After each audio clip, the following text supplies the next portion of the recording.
Okay. మరి ఆల్రెడీగా మనం 3 lesson మొదలుపెట్టాము. కేంద్ర కార్యనిర్వాహక శాఖ, ద యూనియన్ ఎగ్జిక్యూటివ్, దీని గురించి మరి తెలుసుకుంటున్నాం మనం. కేంద్ర కార్యనిర్వాహక శాఖలో 4 అంతర్భాగములని చెప్పారు. 1 రాష్ట్రపతి,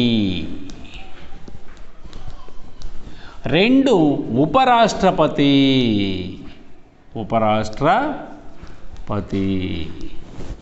3 ప్రధానమంత్రి,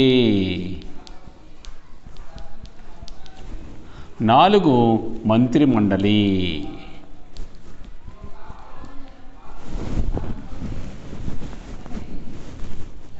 మరి ఈ కేంద్ర కార్యనిర్వాహక శాఖలో 4 అంతర్భాగాలు. దీంట్లో రాష్ట్రపతి గురించి మనం ఆల్రెడీగా అంతకుముందు క్లాసులో చెప్పుకున్నాం. రాష్ట్రపతికి అధికారాలు, వీటిలో 3 చెప్పాం మనం ఆల్రెడీగా: కార్యనిర్వహణ అధికారుడు, శాసననిర్మాణ అధికారుడు, ఆర్థిక అధికారుడు. Executive powers, legislative powers, financial powers. ఈ 3 గురించి ఆల్రెడీ మనం తెలుసుకున్నాం. మరి ఈరోజు ఈ 3 ఇంకా 3 ఉన్నాయి. 3 పవర్స్, న్యాయాధికారాలు. ఇంగ్లీష్లో ఏమంటాం? Judicial powers. రెండోది సైనిక అధికారాలు.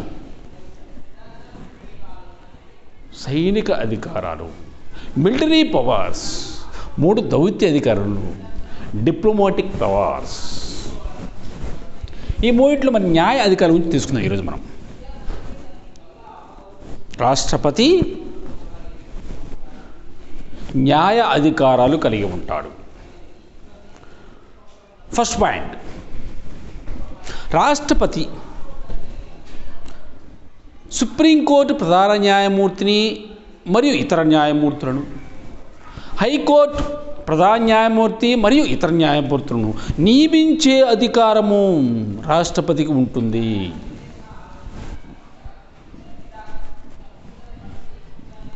సుప్రీంకోర్టు ప్రధాన న్యాయమూర్తి మరియు ఇతర న్యాయమూర్తులు, అలాగనే హైకోర్టు ప్రధాన న్యాయమూర్తి మరియు ఇతర న్యాయమూర్తులను నియమించే అధికారము రాష్ట్రపతికి ఉంటుంది. First point. నెక్స్ట్ పాయింట్, న్యాయాధికారుల 2వ పాయింట్, చట్టపరమైన విషయాలపై సుప్రీంకోర్టు సలహాను కోరవచ్చు. చట్టపరమైన విషయాలపై రాష్ట్రపతి సుప్రీంకోర్టు సలహాను కోరవచ్చు. తప్పనిసరిగా ఆ సలహా, సుప్రీంకోర్టు సలహాను తప్పనిసరిగా ఆ సలహాను పాటించాల్సిన అవసరం ఉండదు రాష్ట్రపతికి. అంటే ఏదైనా చట్టాన్ని అమలు చేసినప్పుడు కేంద్ర గవర్నమెంటు, యూనియన్ గవర్నమెంటు ఏదైనా ఒక చట్టాన్ని అమలు చేసినప్పుడు, ఆ చట్టాల్లో ఏదైనా లోపాలు ఉన్నప్పుడు, వివాదాస్పద చట్టాలు తీసుకొచ్చినప్పుడు, లేదా ప్రజలకు వ్యతిరేకంగా ఉన్న చట్టాలు అమలు చేసినప్పుడు, లేదా రాజ్యాంగం ప్రకారం నడుచుకోకుండా రాజ్యాంగానికి అనుగుణంగా లేని చట్టాలు తీసుకొచ్చినప్పుడు, అలాంటి చట్టాల్లో ఏదన్నా లోపాలు ఉన్నప్పుడు ఏంటంటే సుప్రీంకోర్టు సలహాను అడగొచ్చు రాష్ట్రపతి. చట్టాలకు సక్రమంగా ఉన్నాయనుకోండి, ఆ సలహాలు, సుప్రీంకోర్టు యొక్క సలహాలు ఆయన పాటించాల్సిన అవసరం కూడా ఉండదు. దీన్ని బట్టి రాష్ట్రపతి చట్టపరమైన విషయాలపై సుప్రీంకోర్టు సలహాను కోరవచ్చు. ఆ సలహా తప్పనిసరిగా పాటించవలసిన అవసరం ఉండదు. అది 2వ పాయింట్. నెక్స్ట్ 3వ పాయింట్, న్యాయస్థానాలు విధించిన శిక్షల విషయంలో, న్యాయాధికారుల 3వ పాయింట్, న్యాయస్థానాలు విధించిన శిక్షల విషయంలో క్షమాభిక్ష,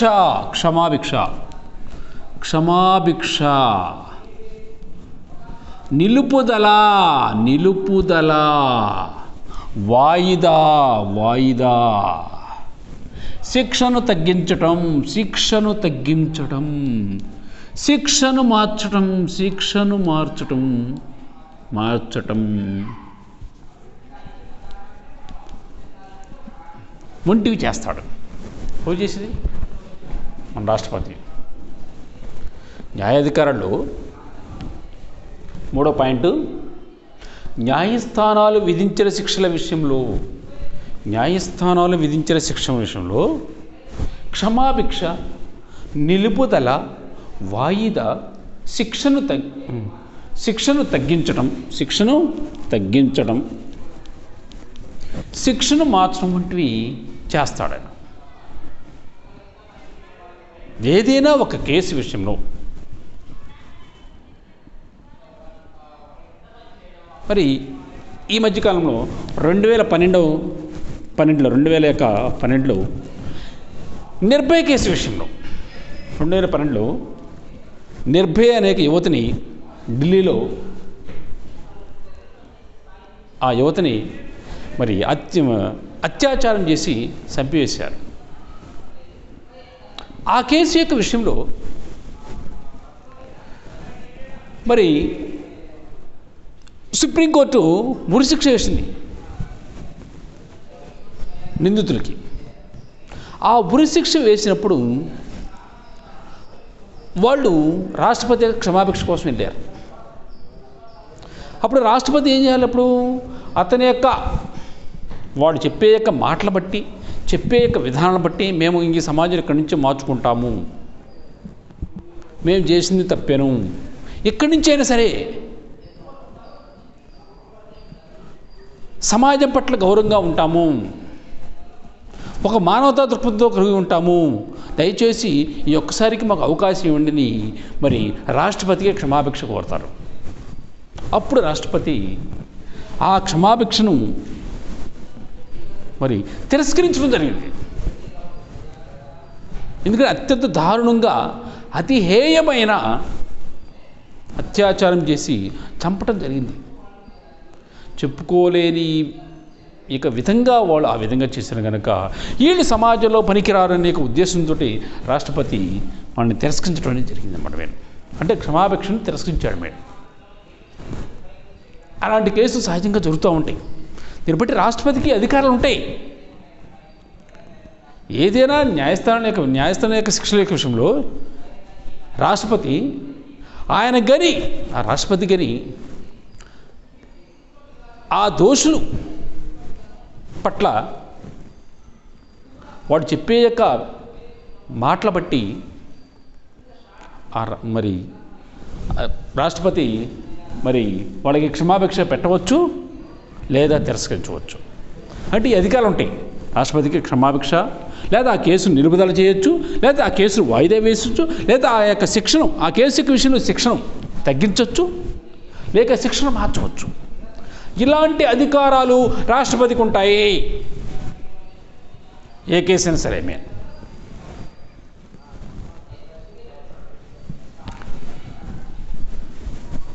ఇది మరి న్యాయాధికారాలు ఫస్ట్ పాయింట్, సుప్రీంకోర్టు ప్రధాన న్యాయమూర్తిని, ఇతర న్యాయమూర్తులను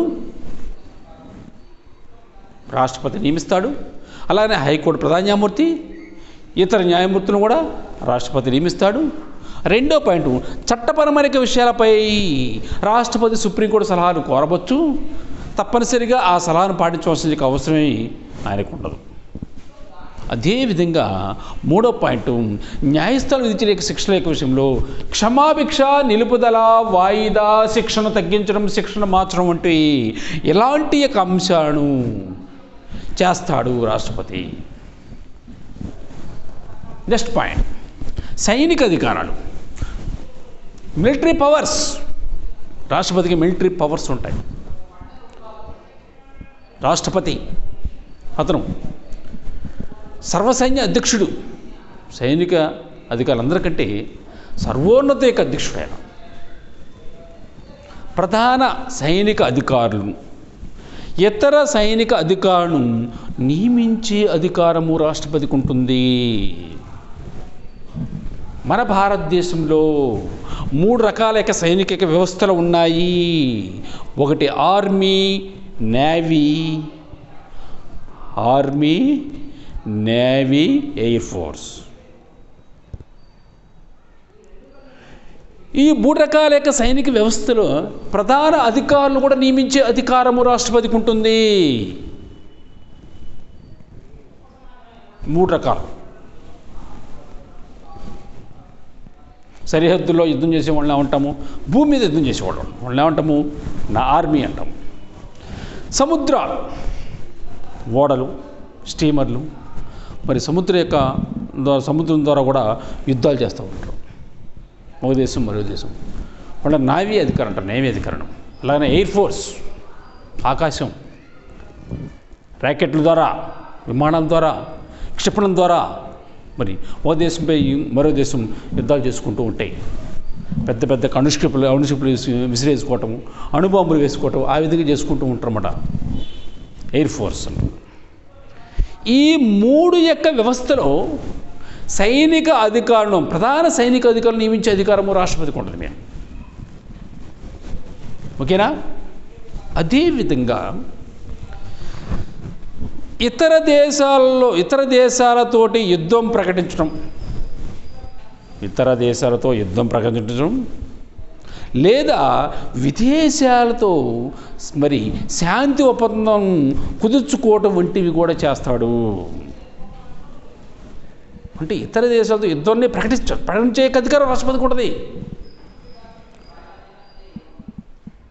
ఒక దేశానికి మరో దేశానికి ఏదైనా గొడవలు అనుకోండి, మన దేశానికి మరొక దేశానికి గొడవలు అనుకోండి, ఇండియా పాకిస్తాన్కి గొడవలే కావచ్చు, ఇండియా చైనా గొడవలు కావచ్చు, ఇలాంటి విషయాల పట్ల యుద్ధాన్ని ప్రకటించే అధికారము ఒక రాష్ట్రపతికి ఉంటుంది. యుద్ధాన్ని ప్రకటించే అధికారం అలాగే ఇతర దేశాలతో లేక విదేశాలతోటి మరి శాంతి ఒప్పందాలు కుదుర్చుకునే అధికారం ఉంటుంది రాష్ట్రపతికి. శాంతి ఒప్పందం, స్నేహభావం, ఒక దేశానికి మరో దేశం మధ్య ఏమండాలి? స్నేహభావం కలగడం కోసం శాంతి ఒప్పందాలు అంటాం. ఆ ఒప్పందం కూడా కుదుర్చుకునే అధికారం కూడా మరి రాష్ట్రపతికి ఉంటుంది. దీన్ని బట్టి రాష్ట్రపతి సర్వసైన్య అధ్యక్షుడు. రాష్ట్రపతి సైనిక ప్రధాన అధికారులను, ఇతర అధికారులను నియమిస్తాడు. అలాగనే మరి సైనిక వ్యవస్థలో 3 రకాల యొక్క సైనిక వ్యవస్థలు ఉన్నాయి: ఆర్మీ, ఎయిర్ ఫోర్సు, నేవీ. అలాంటి సైనిక యొక్క ప్రధాన అధికారులు, ఇతర అధికారులను కూడా మరి నియమించే అధికారం కూడా ఆయనకు ఉంటుంది. అదేవిధంగా మరి ఇతర దేశాలతోటి యుద్ధం ప్రకటించడం కానీ, లేదా మరి ఇతర దేశాలతోటి శాంతి ఒప్పందాలు కుదుర్చుకోవడం కానీ ఆయనకి సర్వాధికారాలు ఉంటాయి. నెక్స్ట్ పాయింట్, దౌత్య అధికారం, డిప్లొమాటిక్ పవర్స్. Diplomatic powers. విదేశాల్లో భారత రాయబారులను నియమించే అధికారము రాష్ట్రపతికి ఉంటుంది. విదేశాల్లో భారత రాయబారులను, దౌత్య అధికారులను నియమించే అధికారం ఉంటుంది. ఇతర దేశంలో అయితే ఐక్యరాజ్యసమితి ప్రకటించిన యొక్క అన్ని దేశాల్లో మరి భారత రాయబారులను నియమించే అధికారము ఒక్క రాష్ట్రపతికి ఉంటుంది. అలాగనే విదేశీ రాయబారుల నియామక పత్రాలను స్వీకరించే అధికారం కూడా రాష్ట్రపతికి ఉంటుంది. విదేశీ రాయబారుల నియామక పత్రాలను కూడా స్వీకరించే అధికారం ఉంటుంది. ఇతర దేశాల్లో భారత రాయబారులను, దౌత్య అధికారులను నియమించే అధికారము రాష్ట్రపతికి ఉంటుంది. అలాగనే విదేశీ రాయబారుల మరి నియామక పత్రాలను కూడా స్వీకరించే అధికారము రాష్ట్రపతికి ఉంటుంది. వీళ్ళు ఎందుకు ఉపయోగపడతారు? వీళ్ళు ఒక దేశానికి మరో దేశానికి స్నేహ ఒప్పందాలు, కలిసిమెలిసి ఉండటం, ఆర్థికంగా, సామాజికంగా, విద్యారంగం కావచ్చు, వాణిజ్య రంగం కావచ్చు, అనేక రంగాల్లో ఒక దేశానికి మరొక దేశానికి ఒప్పందాలు చేసుకోవటం, స్నేహ సంబంధాలు చేసుకోవటం, ఒక దేశం యొక్క అవసరాలు మరొక దేశం తీర్చడం, మరొక దేశం యొక్క అవసరాలు ఇంకొక దేశం తీర్చడం, వీళ్ళు కీలక పాత్ర పోషిస్తారు. రాయబారులు, దౌత్యాధికారులు. అన్ని దేశాల్లో ఉంటారు. మన దేశం తరపున ఇతర దేశాల్లో మన వాళ్ళు ఉంటారు, ఇతర దేశాల వాళ్ళు వాళ్ళ దేశం తరపున మన భారతదేశంలో కూడా ఉంటారు. మీరు వాళ్ళు ఉండబట్టే శాంత స్వభావంగా ఉన్నాయి దేశాలు, అన్ని దేశాలు. లేకపోతే చిన్న విషయం పట్ల, చిన్న ఒక స్మాల్ కాజ్ పట్ల కూడా యుద్ధం జరిగే అవకాశం ఉంటుంది. ఆ యుద్ధాలు మరి భారీగా నష్టపోయే అవకాశం ఉంది. ప్రజలు భారీగా నష్టపోతారు, ఆర్థికంగా బాగా నష్టపోతారు, సామాజికంగా బాగా నష్టపోతారు. వీలుగా ఉంటే ప్రపంచమే పూర్తిగా అంతరించిపోయే అవకాశం ఉంటుంది. ప్రపంచమే అంతరించిపోయే అవకాశం ఉంటుంది. మరి ఆ విధంగా మరి ఆ రాయబారులు మరి చాలా కీలక పాత్ర పోషిస్తారు. ఒక దేశానికి మరో దేశానికి మధ్య సయోధ్యక విషయంలో కావచ్చు, ఆర్థిక విషయంలో కావచ్చు, సహకారిక విషయంలో కావచ్చు, శ్రేయపూర్వక విషయంలో కావచ్చు, సంబంధాలు పెట్టుకోవడానికి ఆస్కారం అనేది ఉంటుంది. మెయిన్ అదేవిధంగా రాష్ట్రపతి అంతర్జాతీయ సమావేశాలు మరి పాల్గొనే అధికారం రాష్ట్రపతికి ఉంది. అంతర్జాతీయ సమావేశాలు భారతదేశం తరపున పాల్గొంటాడు. భారతదేశం తరపున మరి ప్రాతినిధ్యం వహిస్తాడు. మెయిన్ ఓకేనా, అది మెయిన్. దీన్ని బట్టి రాష్ట్రపతి అధికారులు 6 powers, 1 executive powers, 2 legislative powers, 3 financial powers, 4 judicial powers, 5 military powers, 6 diplomatic powers. ఓకేనా, మరి రాష్ట్రపతి యొక్క అధికారాలు ఈ విధంగా తెలియజేయటం అనేది జరిగింది. మరి ఒక్కసారి గుర్తుంచడం కోసం జాగ్రత్తగా చూసుకున్నా సరే, మరి ఎగ్జిక్యూటివ్ పవర్స్ నేను చెప్పాను. ఆర్టికల్ 53 ప్రకారం రాష్ట్రపతికి కార్యనిర్వహణ అధికారులు కలిగి ఉంటాడు. ప్రధానమంత్రి నాయకత్వంలో మంత్రిమండలి యొక్క సూచనల మేరకు రాష్ట్రపతి కార్యనిర్వహణ అధికారాలను చలామణి చేస్తాడు వాళ్ళ నిర్ణయాల ద్వారా. మరి ఈ కార్యనిర్వహణ అధికారాలు ఏవేందో చూద్దాం. రాష్ట్రపతి కార్యనిర్వహణ అధికారులు మరొకసారి చెప్తాను, జాగ్రత్తగా చూసుకోండి. ఆల్రెడీ చెప్పా, ఈ 3 అధికారులు నేను చెప్పా మొన్న, మరొకసారి చూసుకోండి. రాష్ట్రపతి కార్యనిర్వహణ అధికారులు భారత ప్రధానమంత్రిని, కేంద్ర మంత్రిమండలి సభ్యులను, భారత అటార్నీ జనరల్ను, కేంద్ర ప్రభుత్వం తరపున వాదించేలా ఆయన ఉంటాం భారత అటార్నీ జనరల్ అంటాం. అలానే మరి ఆడిట్ జనరల్,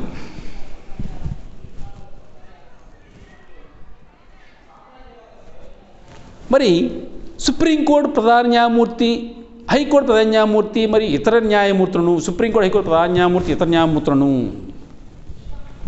రాష్ట్రాల యొక్క గవర్నర్లను, కేంద్ర పాలిత ప్రాంతాల లెఫ్టినెంట్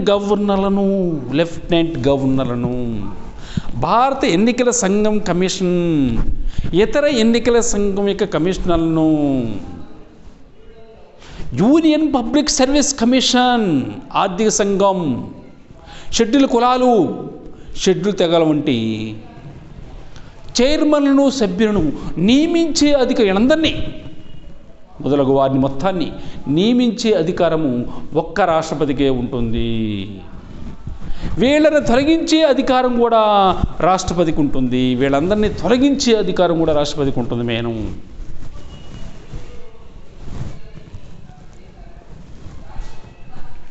నెక్స్ట్ పాయింట్, శాసనమండలి అధికారులు, లెజిస్లేటివ్ పవర్స్. ఆర్టికల్ 79 ప్రకారం రాష్ట్రపతి పార్లమెంట్లో అంతర్భాగం. పార్లమెంట్ అంటే ఇది 3 అంతర్భాగం పార్లమెంట్లో. రాష్ట్రపతి, లోక్సభ, రాజ్యసభ, ఈ 3 యొక్క వ్యవస్థలను కలిపి పార్లమెంటు అంటాం. దీన్ని బట్టి పార్లమెంట్లో అంతర్భాగం ఎవరు?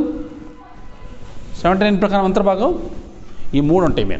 రాష్ట్రపతి, అలాగనే లోక్సభ, రాజ్యసభ. మరి రాష్ట్రపతి శాసన నిర్మాణ అధికారులు కలిగి ఉంటాడు. పార్లమెంట్లో ఉభయ సభలను సమావేశపరిచే అధికారం రాష్ట్రపతికి ఉంటుంది. పార్లమెంట్లో ఉభయ సభలు అంటే ఏంది? 2 సభలని చెప్పానన్న, లోక్సభ, రాజ్యసభ. లోక్సభ సమావేశాలను ఏర్పాటు చేసే అధికారం ఉంటుంది, రాజ్యసభ సమావేశాలను కూడా ఏర్పాటు చేసే అధికారం ఉంటుంది దానికి మెయిన్. ఇప్పుడు పార్లమెంట్ ఉభయ సభల యొక్క సమావేశం ఏర్పాటు చేసే అధికారం రాష్ట్రపతికి ఉంటుంది. ఆ సమావేశాలను వాయిదా వేసే అధికారం కూడా రాష్ట్రపతికి ఉంటుంది. ఆ సమావేశాలను వాయిదా వేసే అధికారం కూడా రాష్ట్రపతికి ఉంటుంది. అదేవిధంగా లోక్సభను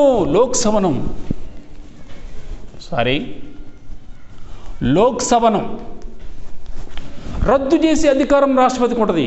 రాజ్యసభను రద్దు చేసే అధికారం రాష్ట్రపతికి లేదు. లోక్సభను రద్దు చేసే అధికారం రాష్ట్రపతికి ఉంటుంది మెయిన్. ఈ సభను రద్దు చేసే అధికారం ఉంటుంది, రద్దు చేసి మళ్ళీ ఎన్నికలు పెట్టే అధికారం ఆయనకు ఉంటుంది. కానీ రాజ్యసభ శాశ్వత సభ, ప్రతి 2 ఏళ్ళకోసారి సభ్యులు మారుతారు. కానీ రాజ్యసభ ప్రతి 2 ఏళ్ళకోసారి 1/3 సభ్యులు మారుతారు. మరి వెళ్ళిపోతారు, వస్తూ ఉంటారు. కానీ కనుక ఆ సభ శాశ్వతంగా ఉండే సభ కనుక దాన్ని రద్దు చేసే అధికారం లేదు. కానీ లోక్సభను మాత్రం రద్దు చేసే అధికారము రాష్ట్రపతికి ఉంటుంది మేము. లోక్సభని రద్దు చేసే అధికారం మేము. ఓకేనా? కనుక లోక్సభను రద్దు చేసే అధికారం రాష్ట్రపతికి ఉన్నది. అదేవిధంగా వార్షిక సమావేశాలు, పార్లమెంట్లో వార్షిక సమావేశాలను ఏర్పాటు చేసే అధికారం ఉంటుంది. వార్షిక సమావేశాలను ఏర్పాటు చేసే అధికారము రాష్ట్రపతికి ఉంటుంది. అలాగే సాధారణ ఎన్నికల తర్వాత, దేశంలో ఎన్నికల తర్వాత ప్రథమ సమావేశాలను ఏర్పాటు చేసే అధికారము రాష్ట్రపతికి ఉంటుంది. ప్రథమ సమావేశాలు. అదేవిధంగా అలాగనే లోక్సభలో ఇద్దరు ఆంగ్లో ఇండియన్ తెగకు చెందిన వ్యక్తులను నియమిస్తాడు రాష్ట్రపతి. ఆంగ్లో ఇండియన్ తెగకు చెందిన వ్యక్తులు. అలాగనే రాజ్యసభలో 12 మందిని నియమిస్తాడు.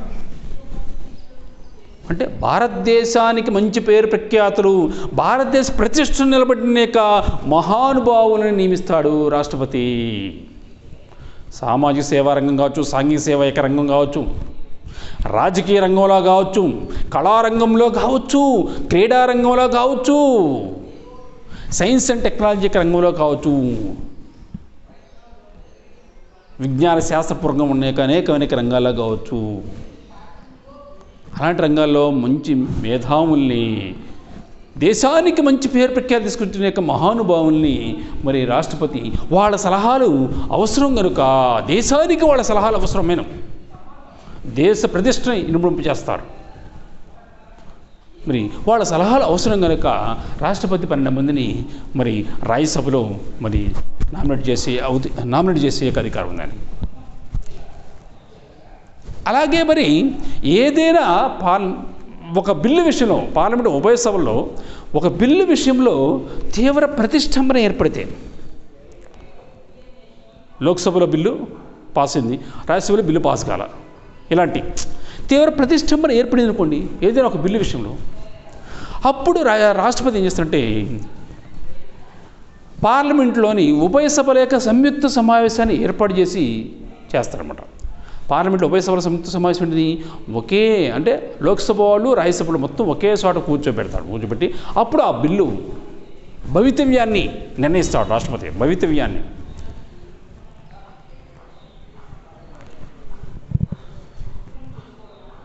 అలాగనే విదేశీ అధినేతలు భారతదేశానికి పర్యటించినప్పుడు రాష్ట్రపతి ప్రత్యేక సమావేశాలను ఏర్పాటు చేస్తారు. విదేశీ అధినేతలు, అమెరికా అధ్యక్షుడు కావచ్చు,